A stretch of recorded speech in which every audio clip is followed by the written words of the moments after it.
Hello everyone, welcome back to Money Matters. आज बात करेंगे रोसारी बायोटेक लिमिटेड के ऊपर। इस कंपनी के ऊपर लास्ट का जो हमारा वीडियो था उसमें बहुत से क्वेश्चंस हमें देखने को मिले और पिछले एक महीने में काफ़ी क्वेश्चंस देखे हैं मैंने इस कंपनी के ऊपर। तो आज इसके ऊपर अपडेट लेते हैं, इस स्टॉक में अभी क्या हो सकता है, क्योंकि अगर इसको देखेंगे आप ध्यान से तो ये अपने हाई से 67% टूट चुका है। फिर एक यहाँ पे हमें थोड़ा सा रिकवरी देखने को मिला, उसके बाद अगेन यहाँ पे एक ब्रेकडाउन होता हुआ नजर आ रहा है। तो आज की डेट में क्या किया जाए, जिनके पास ऑलरेडी होल्डिंग में है, जो लेना चाहते हैं वो इसके फंडामेंटल्स अगर अच्छे हैं तो क्या ले सकते हैं या नहीं, सारे सवालों के जवाब लेंगे। लेकिन सबसे पहले फंडामेंटल एनालिसिस देखेंगे और आपका भी कोई क्वेश्चन हो कमेंट में आप बताइए। और जो भी बात करेंगे वो सिर्फ डिस्कशन है, कोई बाय सेल होल्ड की रिकमेंडेशन नहीं है, ये ध्यान रखिएगा। एक डिस्कशन है कि किसी कंपनी का एनालिसिस कैसे होता है और उस एनालिसिस के बाद में किस पर्पज से, या वो ट्रेडिंग है या इन्वेस्ट है, तो कैसे लेना है, कैसे लिया जाता है, किस मोड में उसको एक्यूमुलेट करना है, या स्विंग ट्रेडिंग कब दिखती है तो क्या करना है, ये सारे डिस्कशन होने वाले हैं। लेकिन सबसे पहले देखते हैं कंपनी के फंडामेंटल्स।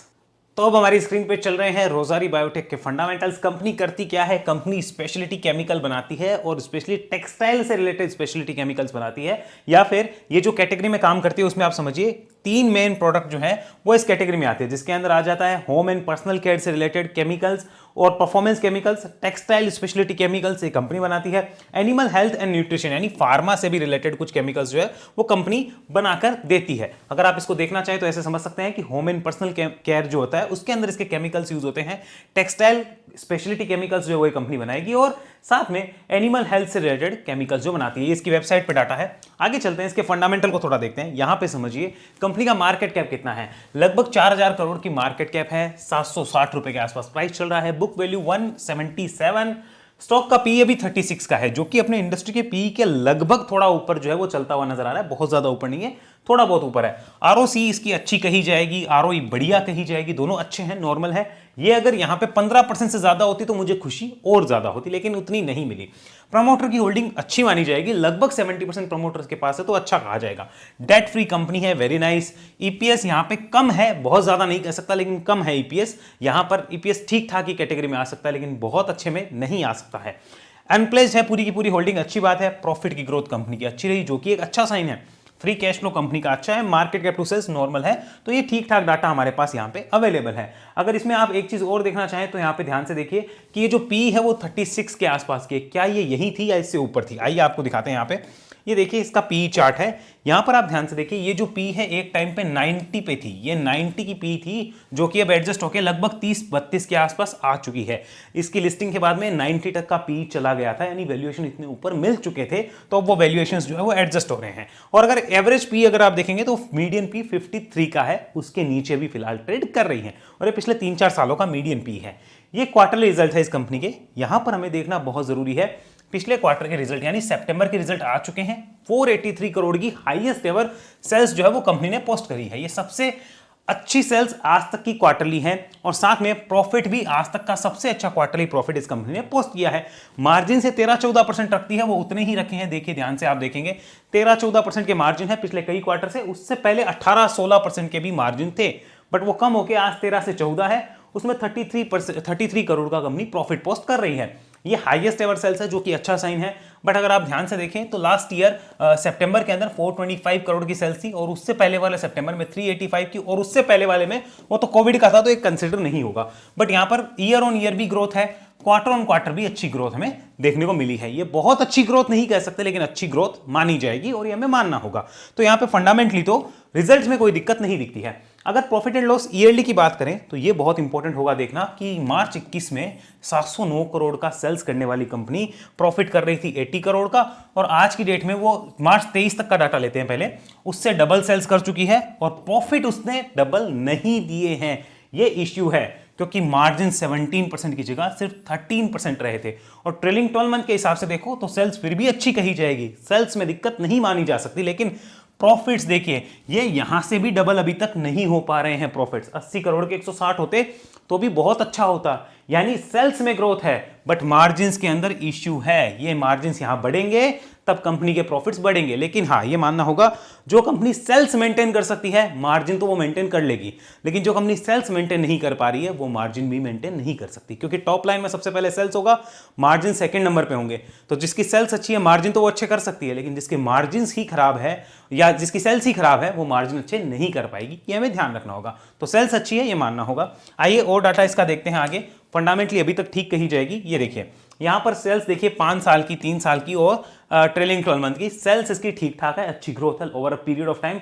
बट प्रॉफिट में देखिए 5 सालों के प्रॉफिट्स में तो अच्छी ग्रोथ है, लेकिन 3 सालों के प्रॉफिट में देखिए ग्रोथ नहीं है, तो इसीलिए प्रॉब्लम है। ट्रेलिंग 12 मंथ में अच्छी ग्रोथ दिखाई है, ये अच्छी बात है, बट 3 साल से उतनी ग्रोथ नहीं आ रही, क्योंकि 80 करोड़ से आप 107 पे आते हो, फिर 117 आ रहे हो, तो आप बहुत बड़ी ग्रोथ कहां ला पा रहे हो? अगर आपके सेल्स डबल से भी ज्यादा हो गए और आपके प्रॉफिट्स उस हिसाब से नहीं बढ़ रहे, तो ये चीज अच्छी नहीं लगती है मार्केट को। नेक्स्ट बात करते हैं कहां से कितना पैसा कमाती है।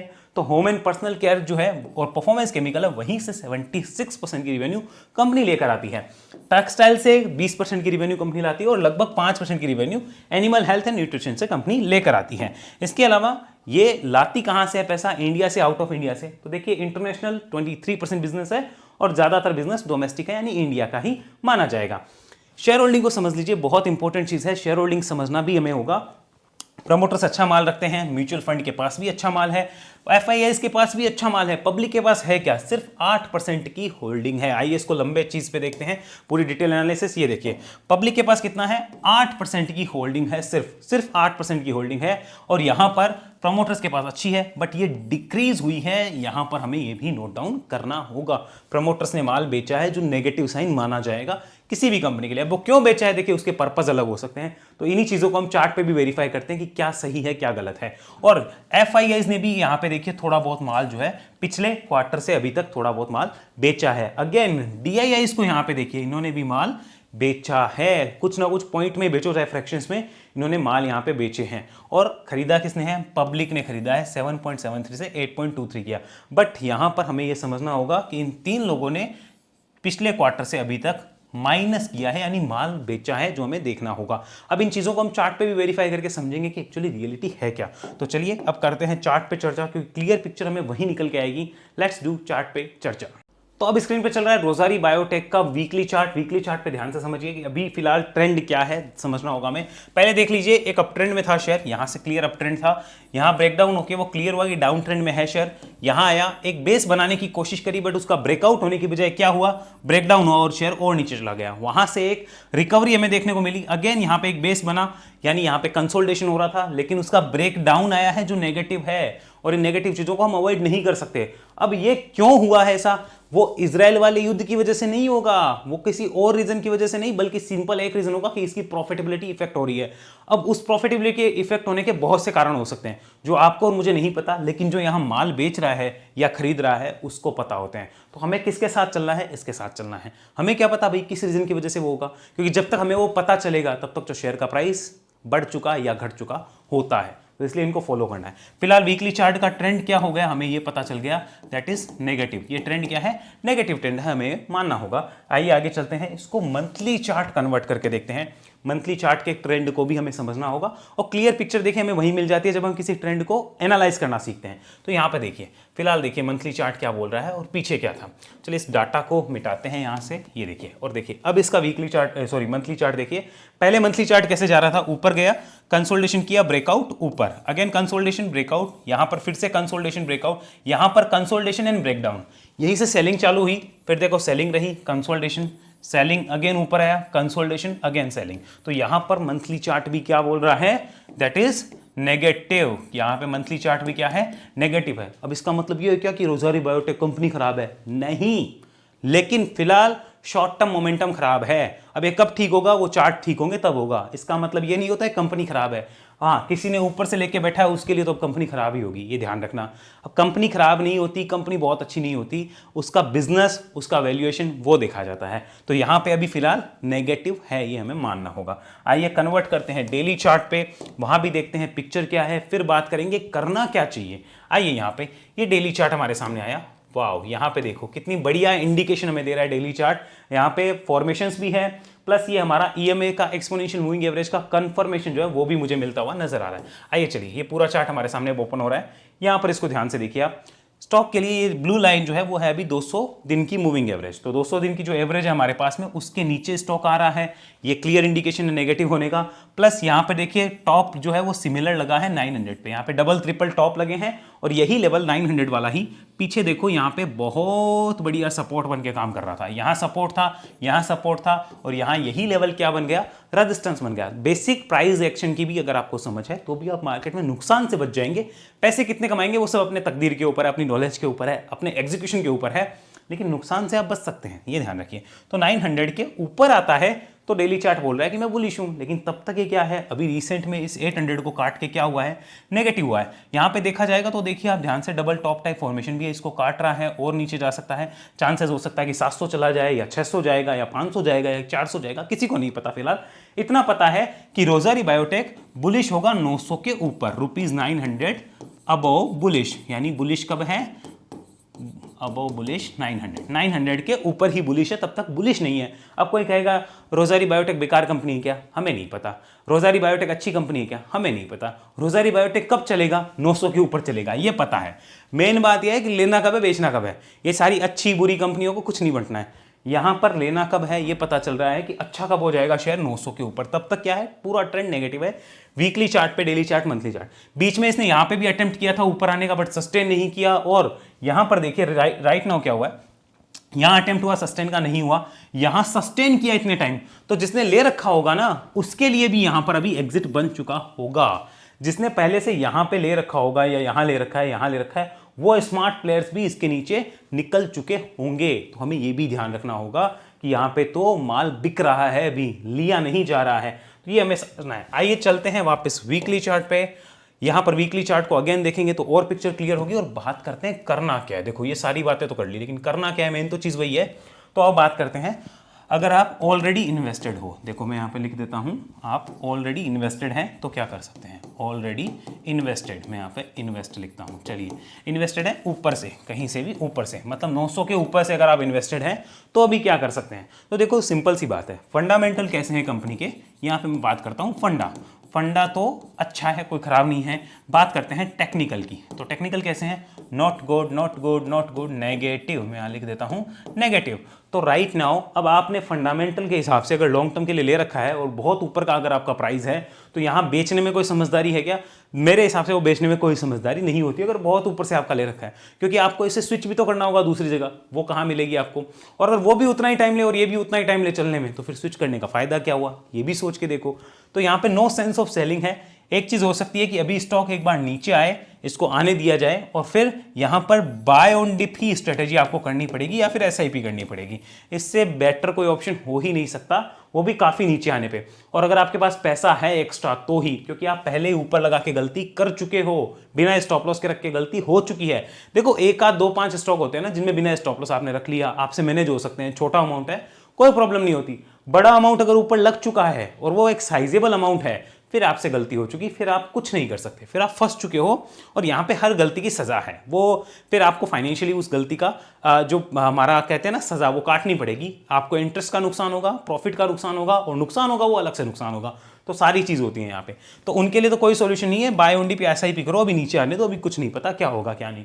हाँ लेकिन ये ध्यान रखो, जिन्होंने नीचे से ले रखा है, यहां से किसी का इन्वेस्टमेंट है, अगर मेरा होता, यहां से पैसा लिया हुआ होता, यहां से लगाया हुआ होता, तो मैं 800 के नीचे अभी तक कट क्लोज समाप्त कर चुका होता। सिंपल सी बात सुनो वापस, अगर मेरा 600 500 यहां से कहीं से भी बाय होता, 700 से भी, तो 800 के नीचे मेरा क्लियर एग्जिट बन चुका है, एक बार मैं नमस्ते कर चुका होता अभी तक कि भैया अभी नहीं, तुमको वापस बाद में देखेंगे। अब कोई कहेगा बाद में कब देखोगे, 900 के ऊपर देखेंगे, उससे पहले नहीं देखेंगे। तो हमारी माइंड में बहुत क्लियर प्लानिंग है इसके लिए कि अभी अगर मेरे पास नीचे से है, मैं यहाँ निकलूंगा क्योंकि मैं ऑलरेडी प्रॉफिट में और मुझे निकलना है, मेरी थ्योरी के हिसाब से नेगेटिव हो रहा है। वापस कब लूंगा, आ जा भाई 900 के ऊपर, या फिर नीचे आ, नीचे देखेंगे तुझे, ऊपर भागा तो 900 है, नीचे आया तो वहां पे टाइम पास करेगा तब देखेंगे, लेकिन फिलहाल नो।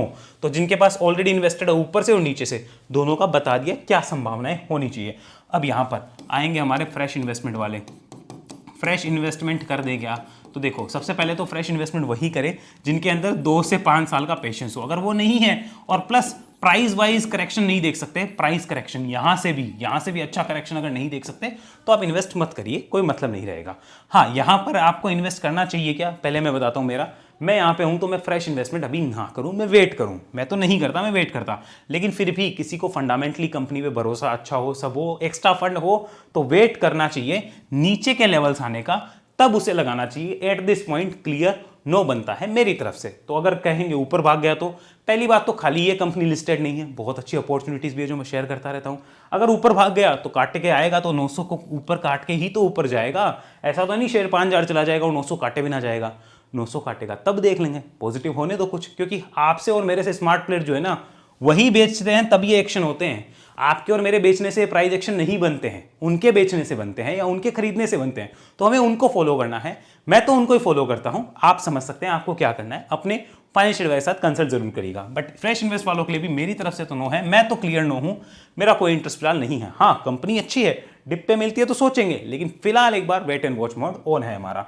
अब तीसरी कैटेगरी आएगी, कोई स्विंग ट्रेडिंग अपॉर्चुनिटी है क्या, और है तो कब है, कब है तो उसके टारगेट और इंपॉर्टेंट लेवल बता दो। स्विंग ट्रेडिंग है क्या, बिल्कुल है, अभी नहीं है, ये भी है खाली अबो 900। तो देखो ये लेवल्स है ना, अपने आप में कुछ बहुत सी बातें बोलते हैं। अबो 900 प्लस यहां पर सस्टेन करता है तो स्विंग ट्रेडिंग डेफिनेटली बनेगी। उस केस में आपका इंपॉर्टेंट लेवल हो जाएगा यहां पर 800 रुपीज का, ये इंपॉर्टेंट लेवल हो जाएगा। यानी 900 काट दे तो फिर 800 के नीचे नहीं आना चाहिए, इस बात का ध्यान रखो। इमीडिएटली स्टॉक के लिए 1050 ये दो इंपॉर्टेंट जो है हमारे पास में सपोर्ट्स होंगे, और उसके बाद में स्टॉक लगभग 1120 के आसपास हमें जाता हुआ नजर आ सकता है। तो स्विंग कब है, 900 के ऊपर है। फिलहाल कोई स्विंग है क्या जी, नो, अभी फिलहाल कोई स्विंग यहां पे नजर नहीं आ रहा है। तो क्लियर आपको एनालिसिस बता दिया, किसको क्या करना चाहिए, कैसे करना चाहिए। फिर भी एक और बता देता हूं, कुछ लोग होते हैं जो बढ़िया फंडामेंटल वाली कंपनी होती है, उनको पार्ट्स में इकट्ठा करते हैं, एक्यूमुलेट करते हैं, उनको कोई प्रॉब्लम नहीं आती जब वो कंपनी को 60-70% टूटने के बाद एक्यूमुलेट कर रहे हैं। नो प्रॉब्लम इन एक्यूमुलेशन, मैं यहां लिख देता हूं, एक्यूमुलेशन वालों को कोई प्रॉब्लम नहीं आती, कभी आ ही नहीं सकती। जो एक्यूमुलेट कर रहे हैं उनको प्रॉब्लम किसको, जो वन टाइम बाय कर रहे हैं। एक्यूमुलेशन वालों को कोई प्रॉब्लम नहीं है, बिंदास रहना चाहिए, बट उनमें प्राइस वाइज करेक्शन का पेशेंस होना चाहिए। नीचे आए तो वो खुश हो कि और सही प्राइस पे मिल रहा है, उनके काम का है, स्विंग वालों के काम का नहीं है। बाकी मैंने आपको क्लियर यहां पे एक्सप्लेन कर दिया है सब कुछ कि रोजारी बायोटेक का अभी क्या डाटा है। हालांकि मैं इस कंपनी की फंडामेंटल से बहुत अच्छा मानता हूं, इंप्रेस है, बट प्रॉफिटेबिलिटी नहीं है, चार्ट नेगेटिव है। 900 के ऊपर आएगा तो मैं देखने की कोशिश करूंगा। हाँ, किसी को अगर ये हो कि नहीं, मुझे अगर 900 रुपए चला गया है 760 से 2-4 दिन 5-10 दिन के अंदर, और उसको अगर ऐसा लगे कि उसके लिए बहुत बड़ी अपॉर्चुनिटी मिस हो गई है, तो इस वीडियो को स्किप कर दे और अपनी मर्जी से वो जहां चाहे वहां बाय कर सकते हैं। मैं तो बिल्कुल नहीं कर रहा, आप अपने फाइनेंशियल एडवाइजर से कंसल्ट जरूर कर सकते हैं। और किसी टाइप की आपका कोई क्वेश्चन हो कमेंट बॉक्स में बता सकते हैं। साथ में ऐसी एनालिसिस अगर आपको सीखनी है, वेब एनालिसिस में आइए, डिस्क्रिप्शन में डिटेल्स है उसकी, सारी डिटेल आप पढ़ लीजिए। उसके बाद अगर आप इंटरेस्टेड हैं तो नेक्स्ट बैच के लिए रजिस्ट्रेशन करवा सकते हैं इस नंबर पर कॉल करके। कॉलिंग टाइम सुबह 10 से शाम को 7 बजे तक रहती है, 7 बजे बाद कोई कॉल्स अटेंड नहीं होती, इस बात का विशेष ध्यान रखिए।